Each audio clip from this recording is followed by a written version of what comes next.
the 2020 Michael J. Bond 75 MD Alumni Undergraduate Research Science Symposium. Tonight we're hosting the Women in STEM panel. For those of you who don't know, my name is Rachel Slaworski. I'm one of the major gift officers, and I also serve on the faculty staff committee for the Science Symposium. For those of you who are just logging on, we do ask that you please mute your computers for when you're not speaking, but we will have an opportunity to ask questions at the end of tonight's remarks. So the faculty committee for the Science Symposium, we'd like to thank Dr. Bond for his generous support to endow our symposium here, as well as Dr. Bill Bartholine for his continued annual support. I will ask Dr. Bartholine to say a few words at the conclusion of the program, but Dr. Bond, as always, will stay true. Would you care to say a few words to get us started this evening? Me? Unbelievable. Yes, I want to appreciate everybody doing this, because it would have been very easy to just say, well, let's put this off until next year and we'll start up again. But I think this is the right thing to do. I really appreciate that everybody's meeting, that the lectures have gone on. And if worse comes to worse, then we have to do this again. Maybe we could even expand it. But I really appreciate that this is happening. And just to let you know that, you know, I'm now 67 years old. Graduated in 1975, and Cortland still holds a tremendous place in my heart and conscience. And that's why I do what I do. That's why Bill does what he does with us. And it's just a phenomenal place. When I look at the faces of the faculty, I see the faculty that I went with, because they're the same quality people, the same quality character, and the desire to teach.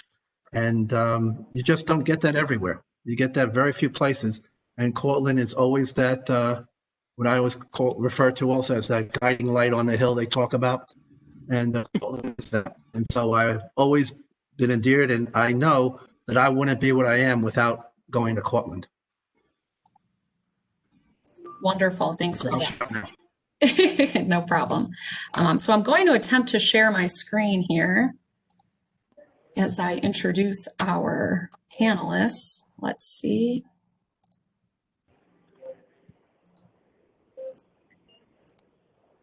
Can everyone see that? Yes. Awesome. All righty. First and foremost, I'd like to introduce Dr. Ceracio. Sarah is a 2007 graduate of SUNY Cortland. Currently, she is a postdoctoral research assistant for the Cooperative Institute for Research and Environmental Studies, and that's at the University of Colorado at Boulder. She also is a graduate teaching assistant in the Lab of Physical Geography at the University of Kansas. Secondly, I'd like to introduce Dr. Chelsea Cook. She's a 2009 grad, currently is an assistant professor at Marquette, and she's also the Chief Science Officer and co-founder of Hive Tech Solutions. And lastly, we have Danielle Cervasio, a 2017 grad. She's currently a PhD candidate. She's in the Molecular and Cellular Pharmacology PhD program at Stony Brook University. What I'd like to do, each presenter will have about 10 to 12 minutes to introduce themselves. We'll go ahead and do everything from, you know, how they got to SUNY Cortland, what they were involved with while they were on campus, and then, you know, everything they've been up to since graduating, any research, any additional education, and then sharing their career path as well. So what we'll do, Dr. Ceracio, you were up first on my screen, so why don't we start with you?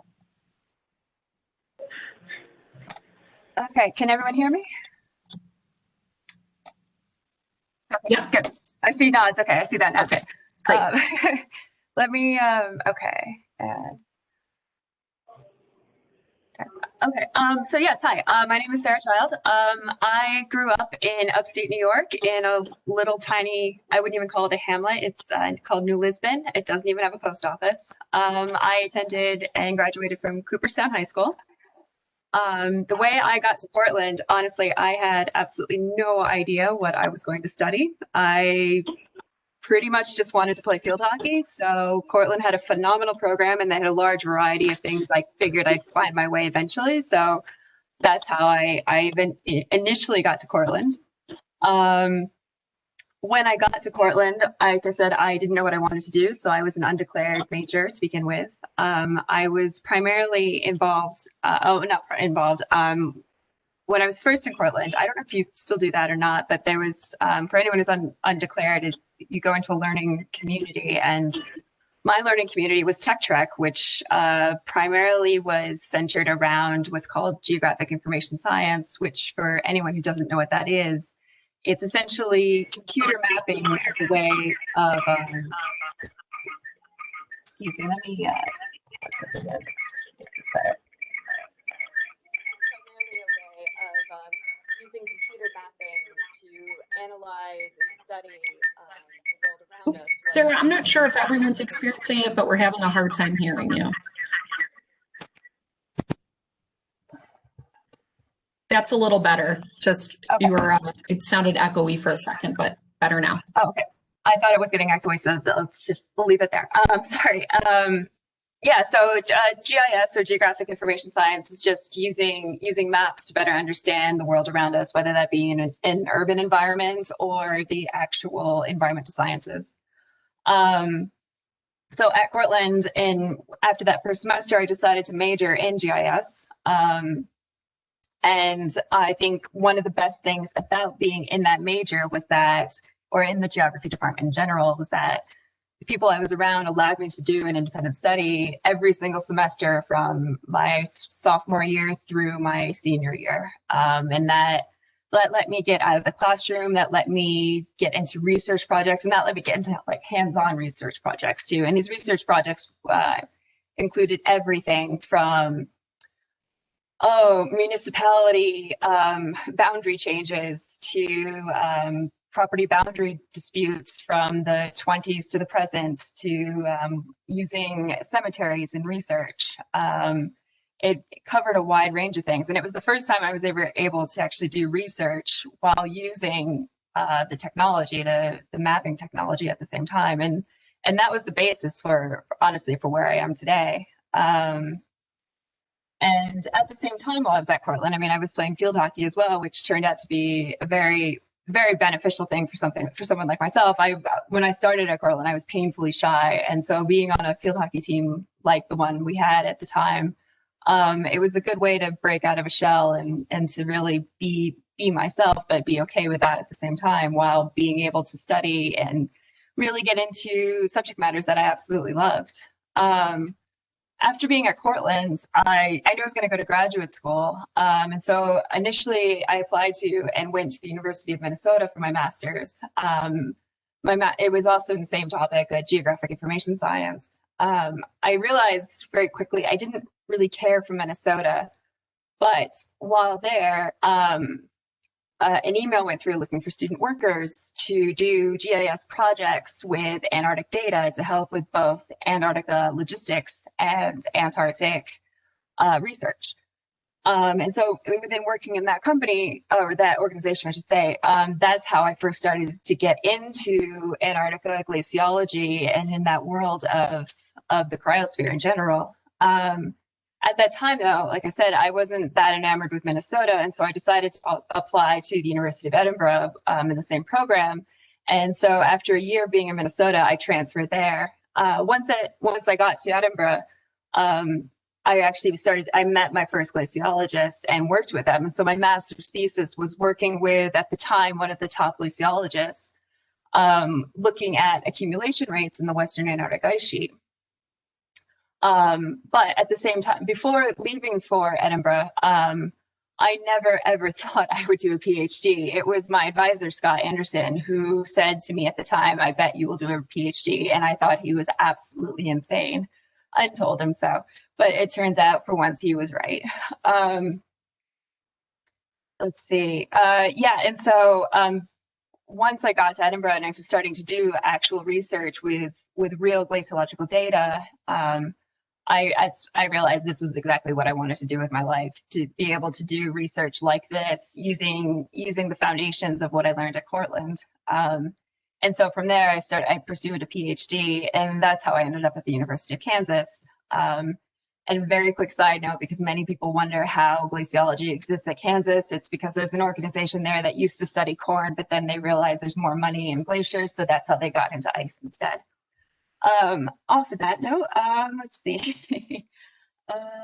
Yeah, so when I got to Kansas, it was a whole new ballpark.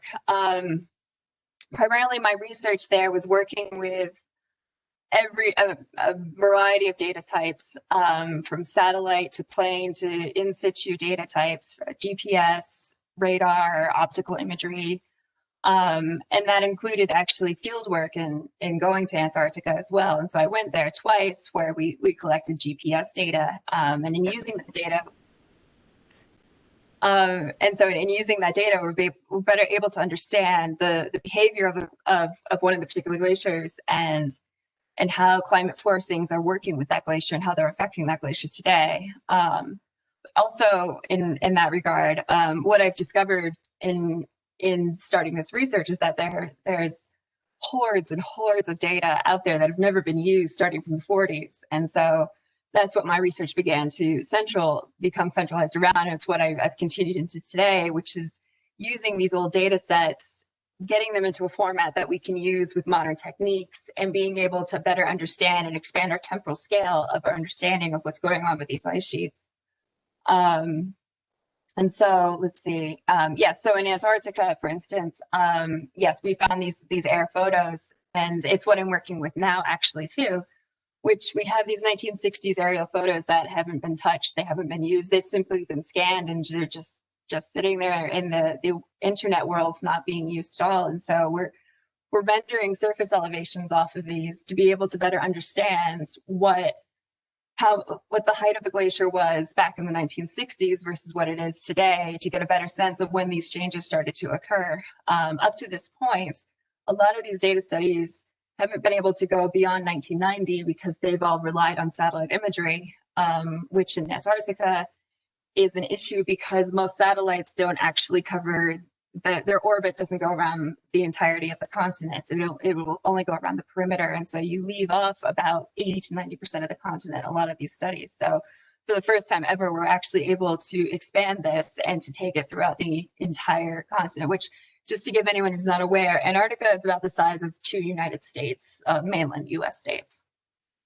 Let's see. Another thing when I was doing my PhD as well, that I really enjoyed too, was that I started working with the American Association of University Women, or AAW, out of California, and the association there runs a program called Tech Trek, which is a STEM science camp for just girls. And so for a couple of summers, I taught glaciology to a group of 13 to 14-year-olds. And I know for a fact it was not their first choice when they were enrolled in camp, but I had over and over many of them saying that they thought it was going to be boring, and it was the complete opposite. So it was very rewarding to be able to bring in a science like geology that isn't as well known, and to bring in all these other realms of STEM, in particular math, and to be able to teach it to them in a way so that they can see how it can be used, as well as being able to realize that it's not that difficult, that anyone can do it when it's explained in a certain way. So that was something I was quite passionate about too at the time. Let's see. And so, yes, since my master's, my PhD, I've joined the group here in Boulder at the university, where I'm expanded my other research with the air photos, and we're now looking at Thwaites Glacier, which is the 2nd largest glacier in the world. It's the most unstable at this point in Antarctica, and we probably grasp maybe 20% of what's really going on with this glacier. So yeah, at the moment we're trying to render these surface elevations again to get a better sense of what's going on with it, and hopefully, we'll be able to answer these questions of, how much change has occurred, why the changes occurred, and when these changes have occurred, to be able to better affiliate them, whether it's temperature change or ocean current change, just for example. Let's see. So and from there, so at the moment, future future-wise, at this point with COVID, it's a little difficult to look for any future jobs. Hopefully when hiring freezes and a proper real vaccine occurs, then that will change. And looking into other research projects at the moment, I'm expanding into Greenland work. It's a very different game there altogether. The glaciers are much smaller, much easier to work with. And then just continuing this work as is, and hopefully expanding future outreach programs too, to be able to bring this to students who wouldn't normally see this sort of thing. Thanks, Sarah. Next up, we'll do Dr. Chelsea Cook. Alrighty. Hi, everyone. Good to see some of you. Hey, Dr. Curtis, how's it going? So great to see you. Thank you so much, Rachel, for hosting this, and thank you for the donors for making this possible. It's really great to be back, I guess. Hopefully I can come back at some point, but in real life, but it's great to be back. Yeah, I grew up in Rochester, New York, so also, still in New York, just a little 2-hour jaunt from Cortland.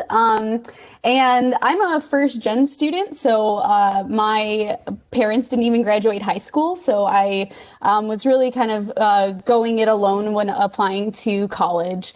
And when I was, a senior in high school, I was really interested in biology. I was that weird kid who let bugs crawl all over me and rescued everything and put them in jars. But the only thing that I really, actually grasped about what I could do with biology was going into the healthcare field.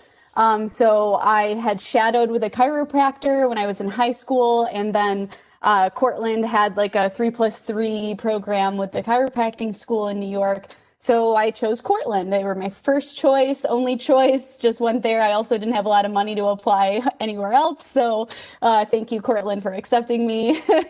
And when I got there, I didn't even know what a PhD was. So I made some stupid mistakes in asking what kind of medical doctors my professors were, and then quickly learned about what a PhD was, which was really great. So thanks for letting me make those stupid mistakes. And I will just say that, sorry, my dog is chewing on his new chew toy that he just got today. So sorry if you hear squeaking in the background. I will say that, Cortland, even with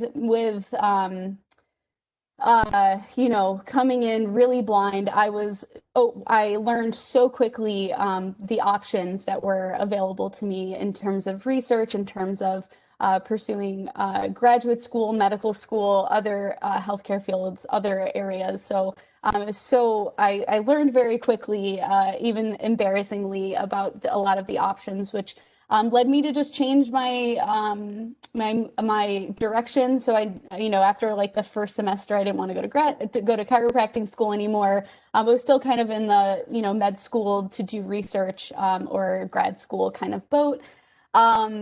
So I took many classes. The biology department, what wonderful researchers and backgrounds that professors had in the biology department. I learned so much from some really top researchers in their fields, which was really incredible. I worked in Dr. Ducey's lab, so Pete Ducey, who I'm still in touch with and still writes me letters of rec.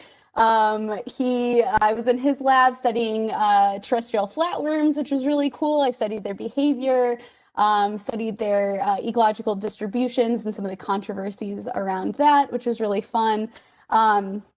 And really just learned so much, and he gave me a lot of freedom to pursue a lot of areas. He brought me to my first scientific conference, which was absolutely mind-blowing, and now I go to them constantly, which is kind of crazy to think about.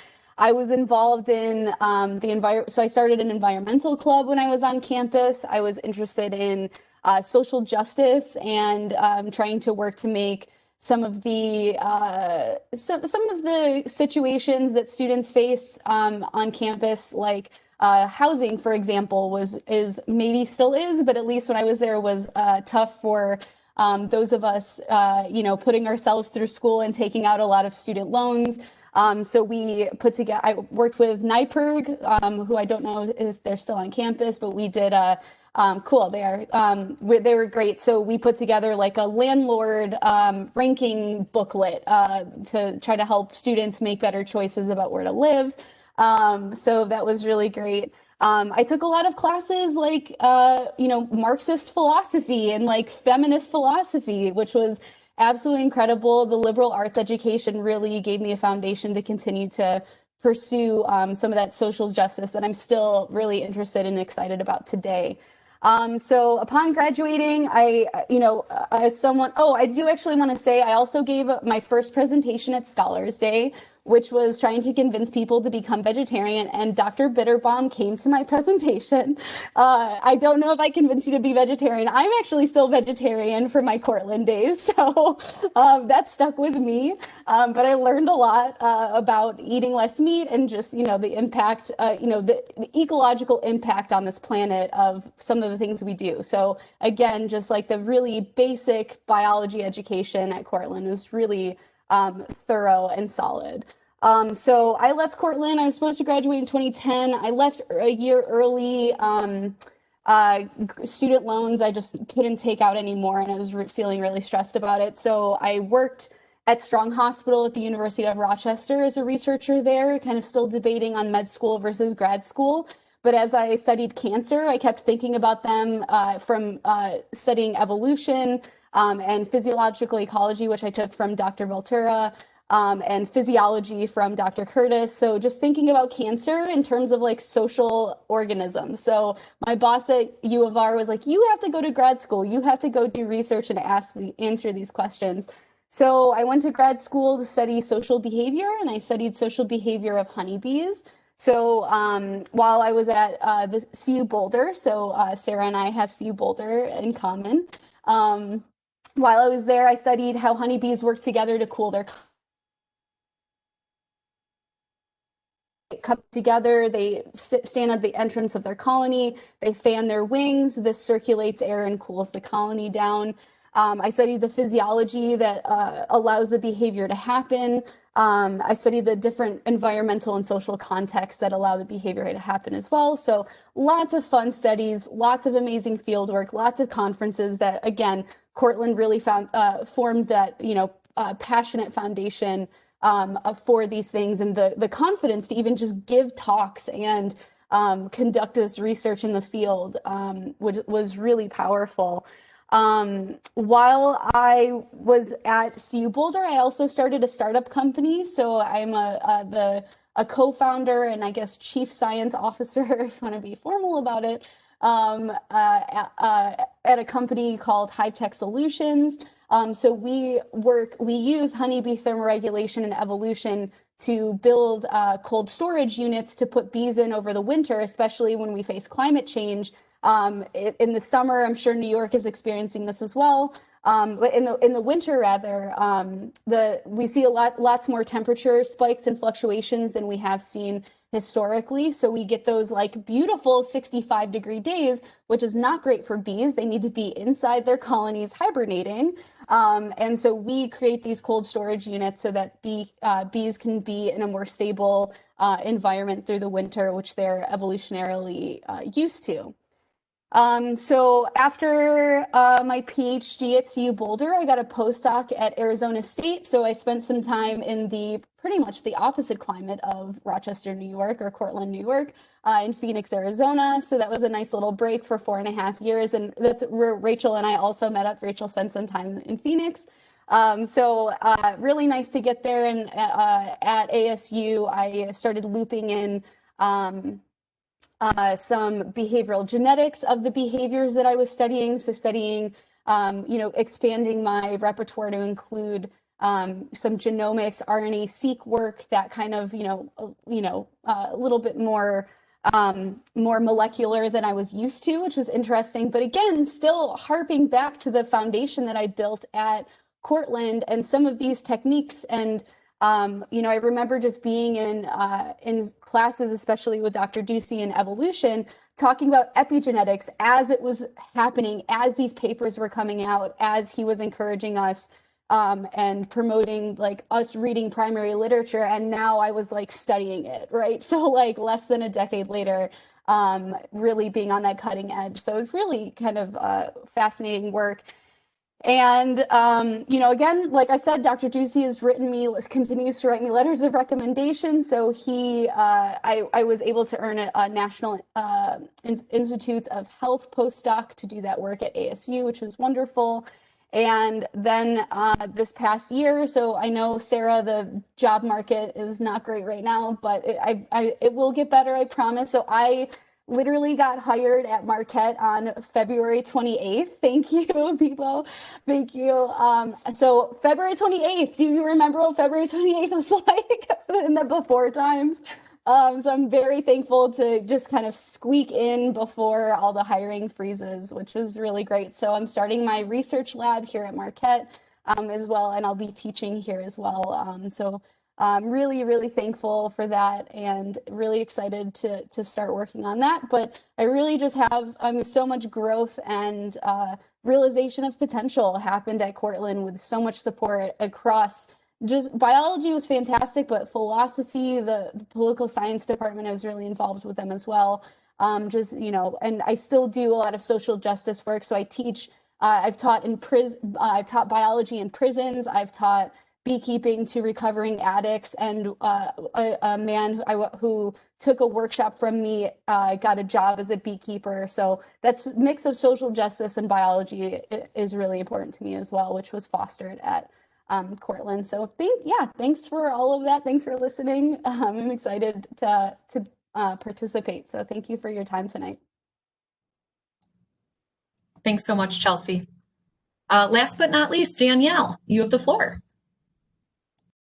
Hi, everybody. My name is Danielle Ceracio.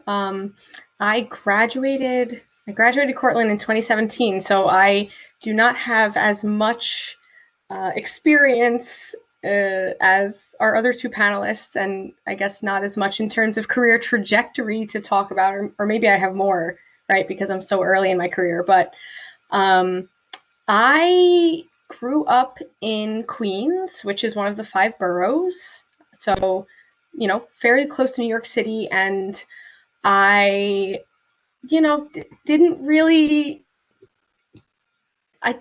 know where I wanted to go to college. I liked to play sports when I was younger, and I was really into softball. And so I chose Cortland initially because I wanted to play softball there. But I get there, I try out for the team, I don't make it, I'm heartbroken, right? I really wanted to make the team. I made it to like the last rounds of tryouts, and it ended up actually being a blessing in disguise because going in, I was an exercise science major, and that was just because I played sports. I was used to being, running around and always doing stuff, and I was interested in, I guess, how that worked at the time. But after my first semester of classes, it wasn't for me. I didn't like the open book tests. I felt like I wasn't really learning so much, and I wanted more of a challenge. And that's not to say, I look back retrospectively now, and I definitely could have done research in that area. But, I switched my major to biology. And I think that was definitely a huge turning point for me. The classes, I was just much more interested in biology. And I think especially the physiology part of it and why the human body works. And so that transition, I was definitely happy with. I ended up playing club softball at Cortland, which I made lifelong friends. If it weren't for the situation at hand, I would have attended a few of their weddings. But, that's the world that we're living in right now, which is fine. We adjust. But I was the vice president of the softball team for a little over 2 years. And, that was a great experience, being able to lead these girls and all of that. In the meantime, like right around that time, maybe I was like a junior, sophomore, I can't really remember, I started to do research in the lab of Dr. Terrence Fitzgerald. So he was, he's an entomologist, right? So he studies bugs. caterpillars specifically, and I think that he had a lot more faith in me than I had in myself, because he really pushed me to, explore my academic interests and explore research, right? We started out just reading research papers, and I didn't know that, speaking to the other panelists' points, like I didn't know that a PhD even existed at the time. If I'm being honest, I had no idea. I mean, I knew that you could do a PhD. I didn't know you got paid for it. I really didn't know what types of careers other than being an academic professor you could go into. So Dr. Fitzgerald sort of, he was pushing me, come do research in the summer. I know you really like chemistry. We could have you work with the collaborator, who was Dr. Frank Rossi. So long story short, I'm from Queens, so that's about 4 hours away. I didn't want to leave my friends to go do research for the summer, but the idea of it was really exciting. And so I stepped a little bit out of my comfort zone and I went for it.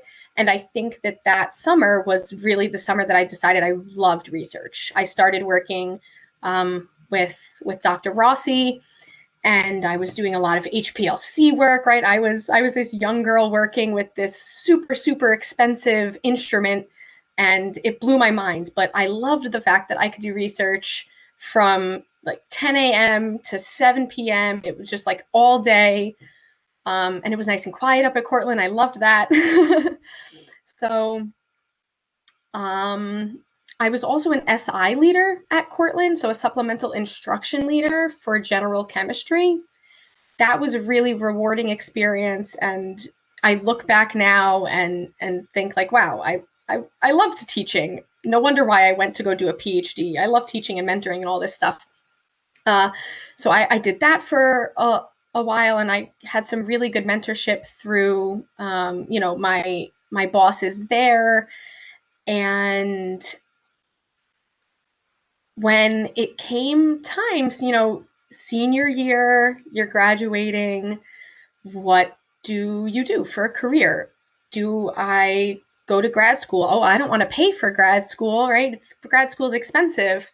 Can I even get into grad school, right? I had some personal circumstances that I wanted to stay close to home for graduate school, right? So New York City is the most competitive environment academically that you can possibly think of, right? So coming from a small school like Cortland, I'm obviously very intimidated by applying to those schools. But, long story short, I think it was the guidance from Dr. Rossi and Dr. Fitzgerald, because they believed in me more than I believed in myself. Dr. Fitzgerald was like, you can go to Cornell, no big deal. And I'm like, are you sure? I don't know if I'm good enough to go there, right? So I was more interested in, since I was doing this chemistry research and entomology, right? I was dealing with caterpillars and like painting different sort of concoctions onto cacti to see if the caterpillars would follow, they would exhibit trail following sort of activity. And then I moved over to the chemistry side of that, right? So like classifying and identifying these small molecules that the caterpillars were responding to.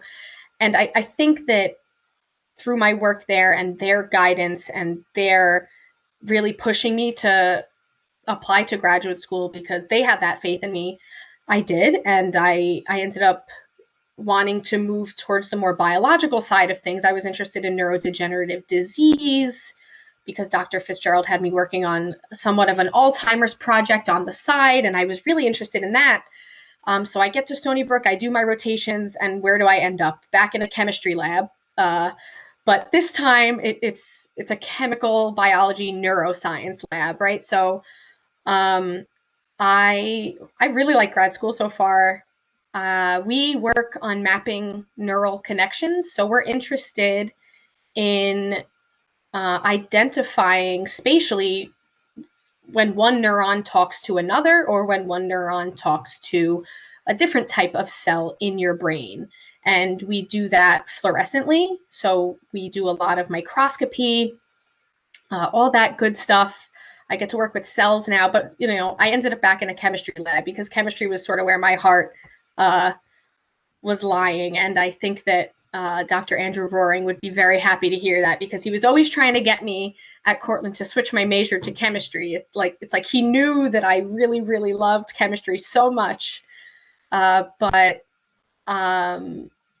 yeah, I mean, I had an amazing experience at Cortland. I felt that I developed some really close relationships with a lot of the professors there.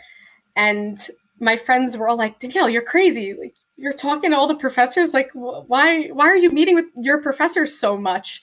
I guess, looking back, it's because I really just loved talking about science, no matter what it was.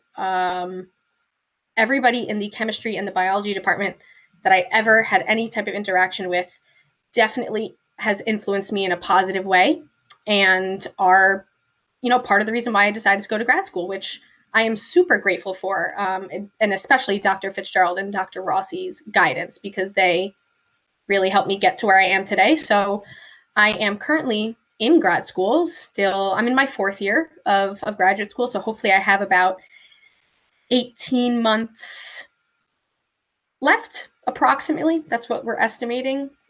But in terms of career trajectory, I am not 100% sure what I want to do yet. I am in some programs currently that are designed to prepare me to be a professor in a place like Cortland, for example, because I really enjoyed my experience there, and would love to give back in the same way that my professors did with me, and to also have a small research lab potentially.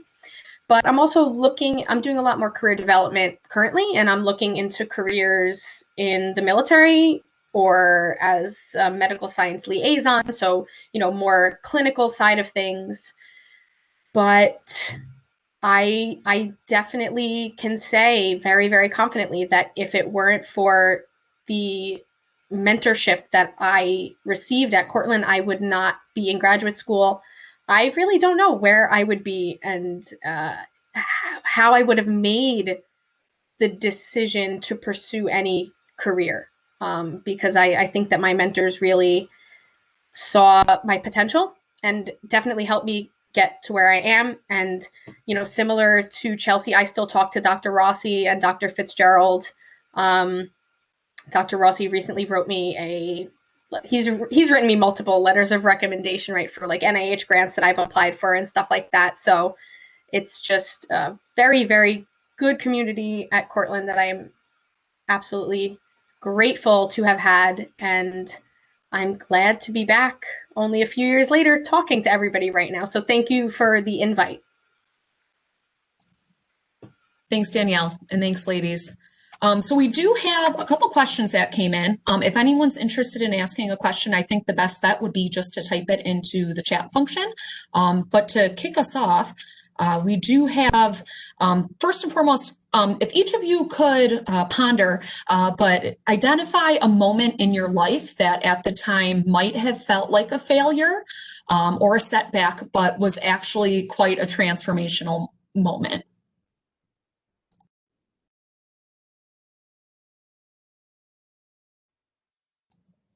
I have one that I can just think of right off the bat, which was failing my first biology test. So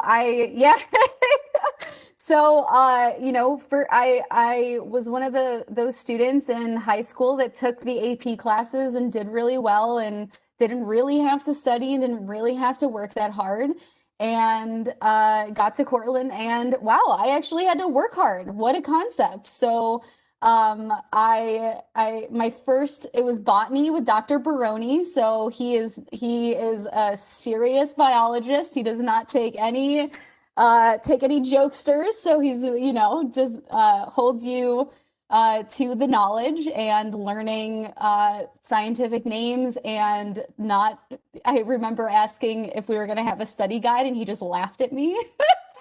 And I was like, okay, this is how we're gonna play. Okay, so I failed my first biology test. I will also say again, I mentioned I'm first gen and I put myself through school, so I had a bill, an outstanding bill when I was at Cortland and was working full time. So I was struggling to actually work hard as well as working in the in Newbig Hall, dining hall, making minimum wage and really just struggling to pay off that bill and, do well in my classes. I did get 100 on my first chemistry test. So Danielle, they also tried to get me to come to chemistry as well. I did not do very well after that because I put more effort into biology and did better on those tests. But yeah, so it was a moment where I realized I couldn't mess around anymore and I had to actually put in a lot of hard work because the course load is rigorous and it's, for being a state school and a smaller state school in New York, the biology curriculum is rigorous. And especially after working at CU Boulder, which is a great school in Arizona State, I realized like Cortland can hold a candle to those bigger schools. And I was prepared because of that, but I failed embarrassingly at first, but then of course picked myself back up and dusted myself off and figured it out. Let me add something to that, because my very first failure came right away, and it was in biology. It was botany with Dr. Wallbauer, and we had a lab practical, but I took it very seriously on the very front end. I studied religiously every night, through the night, and there was not a single thing in that lab that I could not identify on this lab practical in botany. I could identify everything, whatever it was, I could almost do it blindfolded. So I go to the test and I find out that being able to identify the plant itself only allowed you to then answer the question that had nothing to do with its name. You had to know the life cycle, you had to know all sorts of things. And I got blown away. So out of the 150 biology majors who took that test, I got the second highest mark in the class, 24 points higher than the class average, and I also failed. And people would say, well, you should have, if there was a curve, you would have got an A. I said, if I would have graded on a curve, I would have failed in life, because it taught me knowing the superficial component of a field was not important. You had to know everything.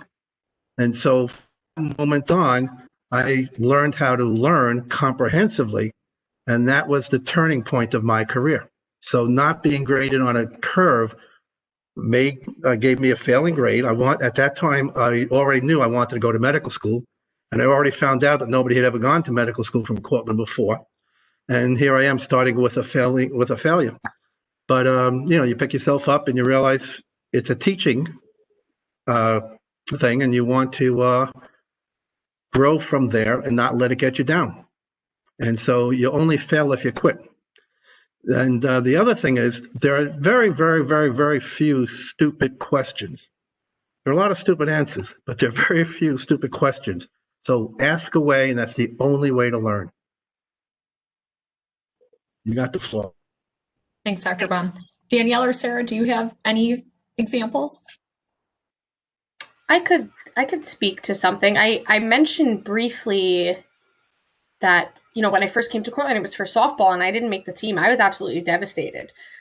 So that was definitely changed the trajectory of my college career, because if I had made the team, I likely would have stayed in my previous major, exercise science, kinesiology, and I definitely would not be where I am today. But I guess to speak to something more STEM related, when I was applying for graduate schools, I mentioned, New York City, I wanted to stay close to home, and now I'm at Stony Brook, so I'm out of Long Island, but it's still very close. But I had applied to maybe 5 other schools, and I got rejected from all of them, right? So I think I had known this, and I went to Dr. Conklin, Patricia Conklin's office, and I was like, what do I do? I'm not gonna be able to go to grad school.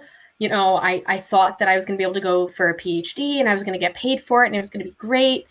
and I don't know what type of job that I could potentially get. Like, what does somebody do with the biology degree? It's so broad, it's not specific enough. I'm not qualified for anything. So I had this period where I was freaking out. And I guess that looking back, I think this maybe isn't exactly to like a life-changing thing, because I ended up getting into Stony Brook. I got that acceptance letter and I ended up going. But if I could go back and do it again, I would have had a backup plan.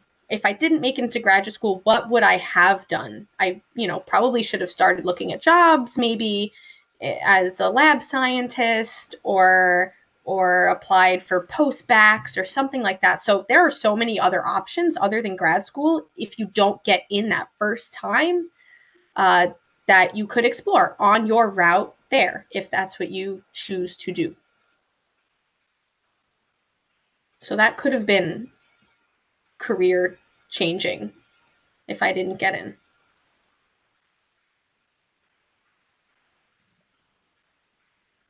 Absolutely. Sarah, do you have an example, or we have a couple other questions too? I mean, I have an example, but I can just say really quickly. No, floor is yours. When I started my PhD, glaciology is 100% physics, and I still to this day have not taken a physics class. And found out very quickly that if I didn't take a year off from the PhD and bone up on math, it was going to be a failure. And so I actually did take an entire year off. I attended community college and just spent the entire year taking nothing but math. Good for you. Math is not my favorite. That's dedication. So we did have one question, right?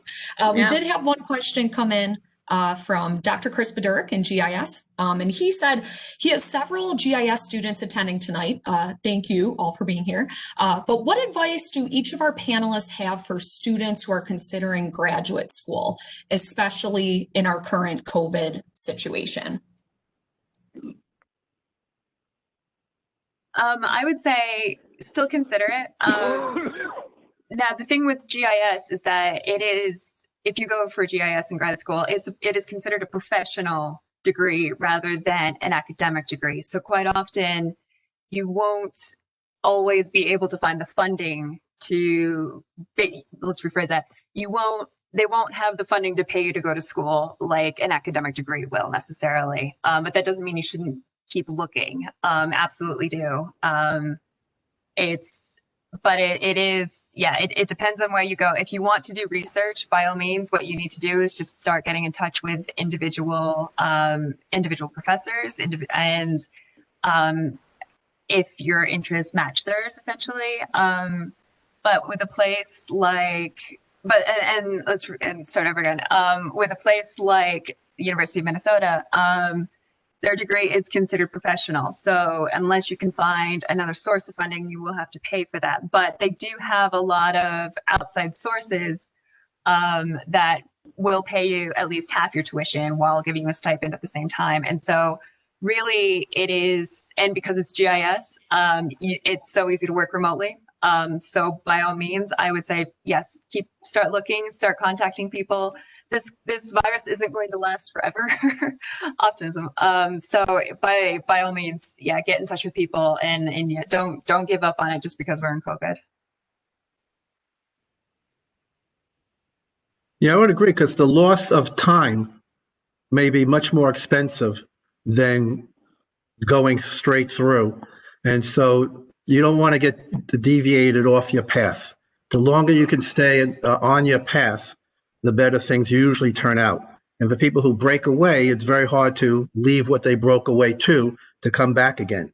And so if it's possible for you to continue on your education, it's not always going to be a straight line, but I think if you're in the game, opportunities are going to be much better for you than being out of the game and hoping to get back in.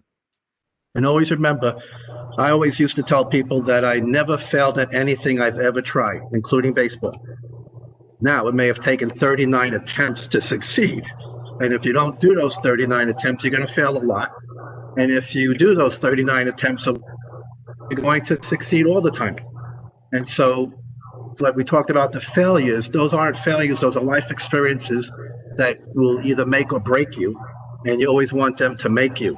And just keep at it, and you never really know. Life is not a straight line in any direction, and a career is the same. It's not a straight line, and you just keep going, and all of a sudden things will become much clearer to you. Like I went into medical school, which is one thing I always wanted to do, that or marine biology. But if you want to be in marine biology, Cortland's probably not the place, being there's no water around. And even though I had ended up doing a lot of marine biology. But yeah, I went to medical school, never thought of being a pediatrician. And I went into pediatrics, never thought I'd go into dermatology until I went into pediatrics. And one leads to another. The more exposure you get, the more likely you'll find what you really want. And then you'll know it when you see it and you go for it.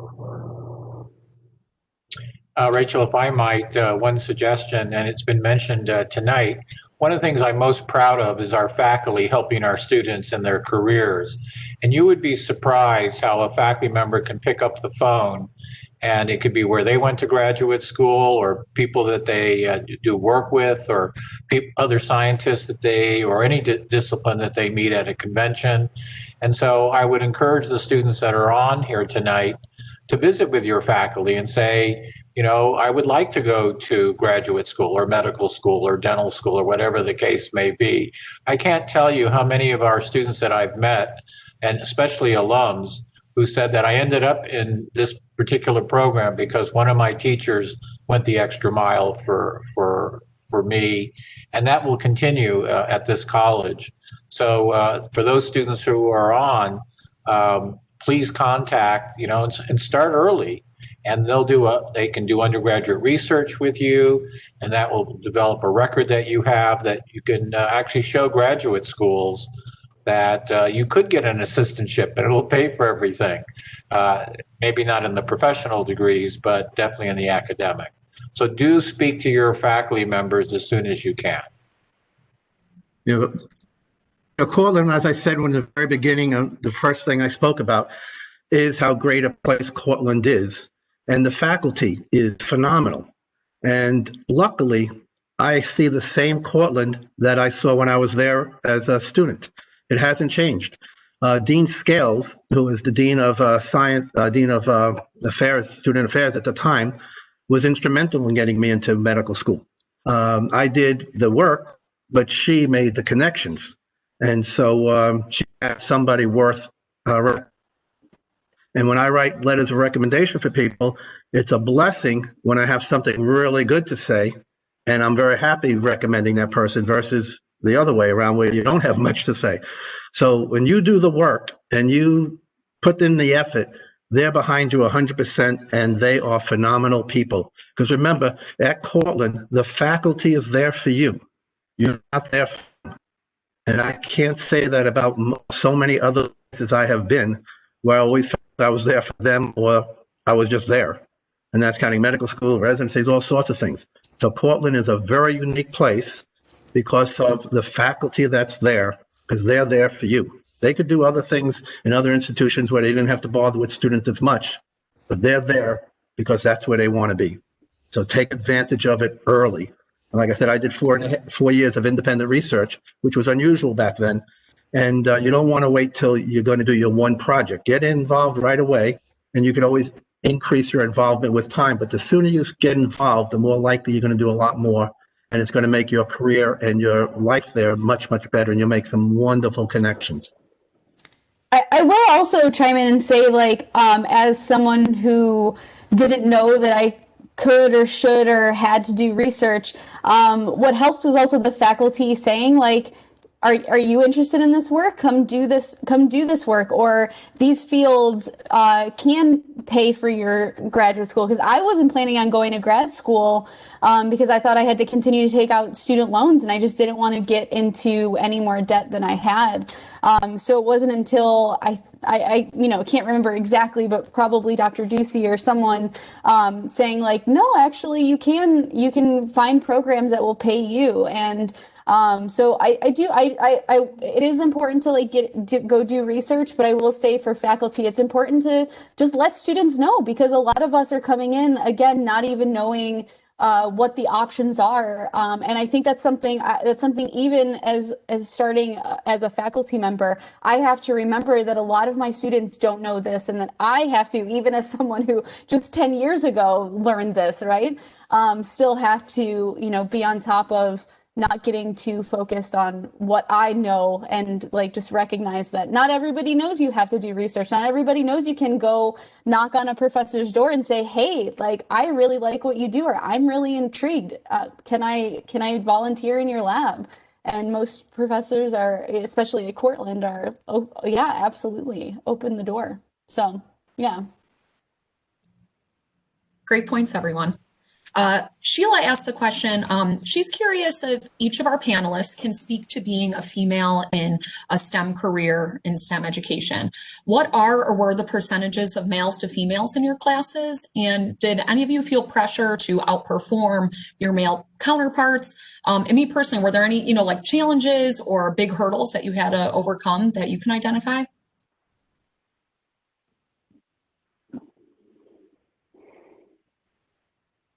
Well, I can say in GIS back in mid 2000s, I was for a long time the only female in the program, but to be fair, there were like 13 of us. And I mean, I have no idea in the industry now. It is still more male heavy than female. In glaciology itself, it has actually become rather 50-50. But the funny thing is that even though it is now today about 50-50, the most chauvinistic attitudes I have dealt with are from the older, and I would say 70 plus male glaciologists in the field. They haven't learned, they still make comments. And for the most part, in this field, because women are rather supported, these men anymore are just brushed off and laughed at and taken as fools. So at least from my own experience, anyone within the current generation of research is very supportive, and I've yet to see any examples in my own life where I didn't get an opportunity because I was female. Yeah, and I'll say also ecology and evolution is pretty 50-50, but as you do kind of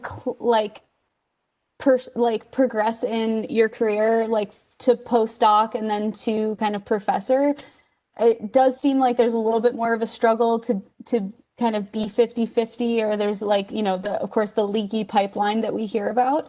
But then there's also something that I have a female chair of the biology department that I'm now currently faculty in. And one thing that she has mentioned is like that women do also tend to get like, whether it's just through kind of our natural wanting to like be a part of service activities or like advising activities, that women do tend to get bogged down with being asked to do service or asked to do advising or these other things that you're not actually, like when it comes to tenure and how you're going to get tenure, which is through grant writing and paper writing, and to a smaller extent teaching, depending on the university that you're at, that women do have to struggle with their time and saying like, my time is valuable, my time is this, where men can just can say, it seems like, of course I'm not a man, so I don't know for sure, but it seems like men can just say no and there's no second guess, but for women, we get pressured into doing a lot of these things. So it's not necessarily, it's like cutting those lines, right? And saying like, nope, this is my time, this is what I'm doing.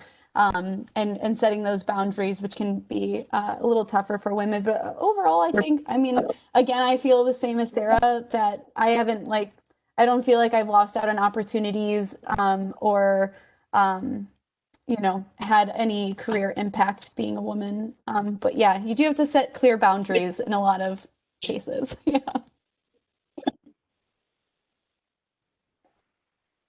I can also speak to a positive experience, especially at Cortland. I mean, I had two very close male mentors who never second guessed the fact that I was female. I never felt singled out, even though at one point I was the only female in the lab, but the labs were so tiny, right? There was 3 of us. So at the time, but now moving forward in graduate school, again, I'm more a bridge between like basic science and more translational science, even though I do very basic science research, but it's definitely split 50-50, if not more females actually, especially when you start to get, a little bit more into the medical side.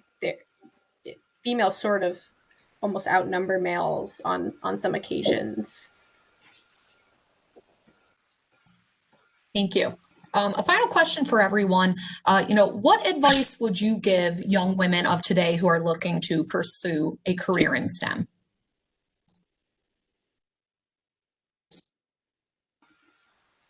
Do it. Go for it.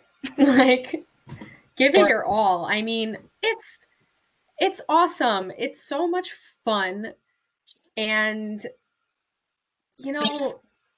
like, you should never compare yourself. You are just as good, if not better, than everybody else. I don't think I realized that just in my classes or in research or anything. I didn't have that confidence as much as I do now. But confidence is key, and it's more about asking for help. Like, you need to express your concerns, whatever they may be, bring them to light, just ask questions, ask all of the questions you think are stupid.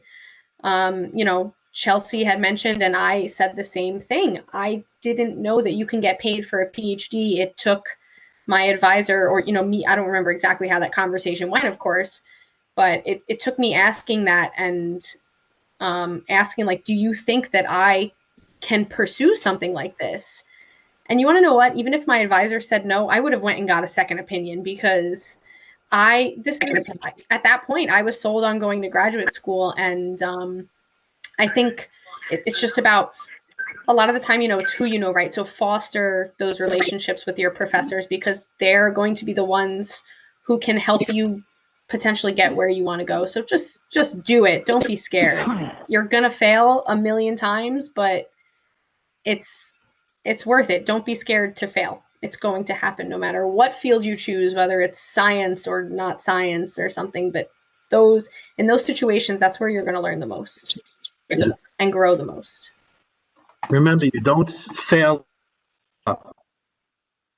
If you've not succeeded yet, you've just not succeeded yet. But never give up if you believe you're on the right track. Right. Yeah, absolutely. I would just say. Not in a lot. Okay. No, sorry. It was just sort of on a similar point to what Danielle was saying.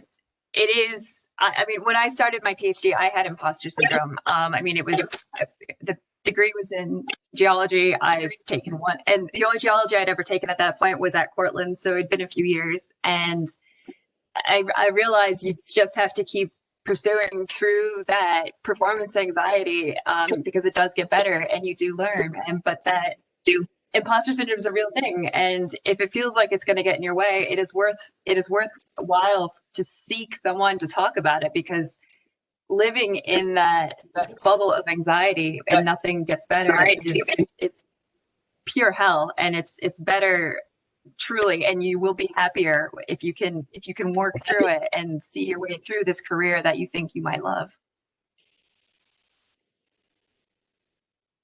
Yeah, I'll also just reiterate what Danielle and Sarah said. I mean, STEM fields is where, pardon my language, some of the most badass stuff is happening. Like, this is the field. These are the fields. Like, yeah, like we do. Like, I had never done any beekeeping or anything, and now I'm like out in the field, bee suit, getting stung, dealing with stuff. Like, Sarah's on glaciers. Danielle's like looking at nerves talking to each other. Like, come on, like this is some of the coolest stuff that anybody has ever done ever. So I would definitely say that like the imposter syndrome is real. The networking, you have to put in the time and effort beyond just getting good grades. It's talking to people, getting into labs, and putting yourself out there is the thing you have to do. And talk to as many people as you can, create as many connections as you can,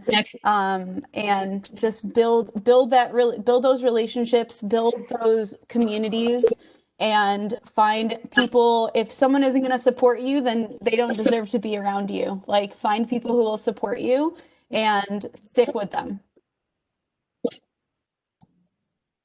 Actually, Chelsea, we do have one more question for you from Rich. He wants to know about your startup and how you got the $1 million of funding. Well, speaking about being a badass, but I'm also curious about what inspired you to do the startup, and that was a comment mainly for the group.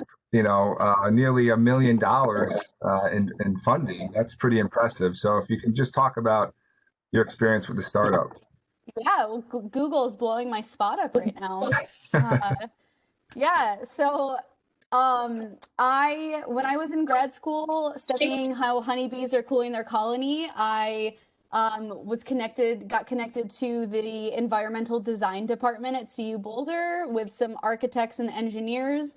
And we just started like adding sensors to colonies. And then we're like, wait a second, we could probably sell this. And so there was an entrepreneur competition called the New Venture Challenge.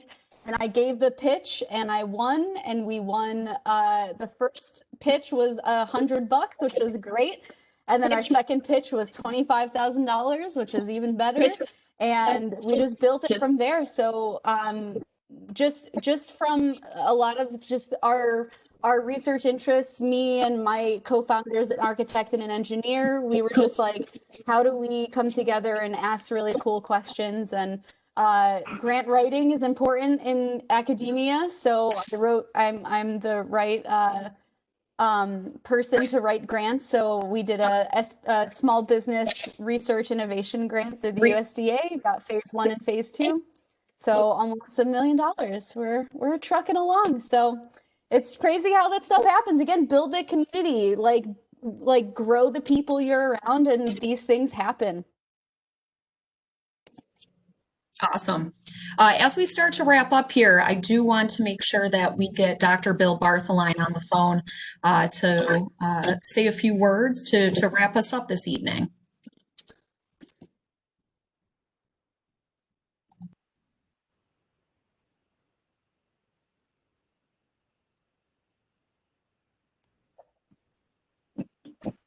First to Bill. I know he's calling in, so he has to unmute himself. There's a touch of a lag, but he's on.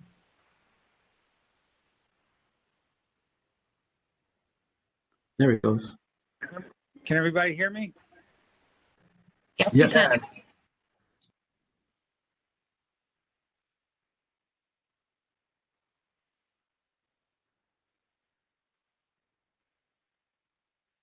Well, I'm not sure if you guys are there or not. We can hear you, Bill, if you keep talking. Okay, I think there's like a time delay or something. I had my usual technical difficulties. So anyways, I heard everything everybody said, and I'd like to thank the presenters. They were such an excellent presentation. And I know one of the questions was, we talked about failure and how to get over failure. And just briefly, as some of you may know, I didn't exactly start out at Cortland the way I ended up. I started out to be a teacher, and like Michael, I ended up in medical school. And Michael's a year ahead of me, and I thank him for dragging my butt through a lot of the sciences. But anyways, I remember my first chemistry quiz because I was a year behind. I didn't take chemistry till the sophomore year. And I got a 5 out of 10 on the chemistry quiz. And I went to see Dr. Clanderman, who, believe it or not, is still alive. I mean, I'm blessed that I was sitting here thinking about 5 or 6 of my professors are still alive that I tend to stay in touch with. And I asked Dr. Klanderman, I said, gee, I got such a poor grade. Is there anything I can do to fix that? And he looked at me, he said, sometimes, Bill, the bear bites you, and sometimes you bite the bear. And that annoyed me. I went out and got a calculator and worked the chemistry problems 6 ways but sideways. And Dr. Klanderman was my advisor. And so when I went in there at the end of the semester, after we had 12 quizzes, and I've gotten 10s on the next 11, he looks at me and said, well, you did pretty good on that. And he said, you know, and they only counted 10 out of 12. And he said to me, he said, I never threw out a 10 before. I looked at him and I said, gee, Dr. Klanderman, sometimes the bear bites you and sometimes you bite the bear. So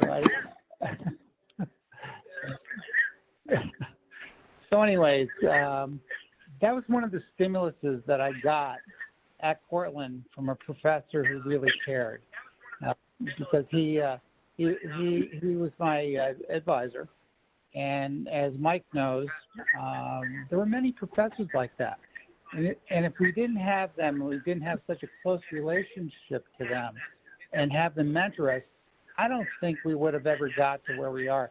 This is one of the reasons that I'm here and support the Science Symposium, because I love to see students that are there have the opportunities that were so rare when we were there. And this Science Symposium has really blossomed, because we think back, it was in the basement of the Alumni House 3 or 4 years ago.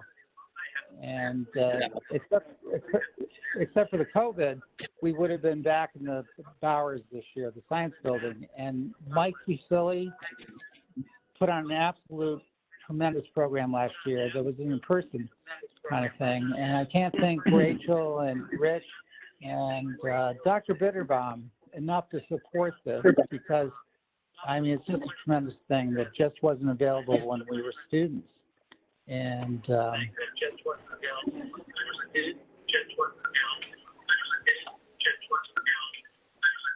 know, I hear myself echoing, so I may stop here. But Michael and I go back a long ways. I'm not sure it was before DNA or after DNA, right, Mike? I think it was just after. DNA came out in, well, we knew about it in 1953. The year I was born. Well, yeah. Science is so much different than it is today. Technology is unbelievable. And it's been a great ride. And I'm so thrilled to hear you guys describe it the same way. You're in the beginning of the ride, but you know you're on a ride. And it's going to be a phenomenal ride to your life, because you're an active participant within it. And all of you have done such a magnificent job. And the last 2 sessions that we've had, you know, have been this virtual thing. But the quality of presentations, both tonight and the other 2 sessions, were just absolutely magnificent. I could not imagine anything happening like this when Mike and I were students, you know. And the fact that Mike and I are still here and we get to participate in this is just wonderful. Anyways, guys, I appreciate it.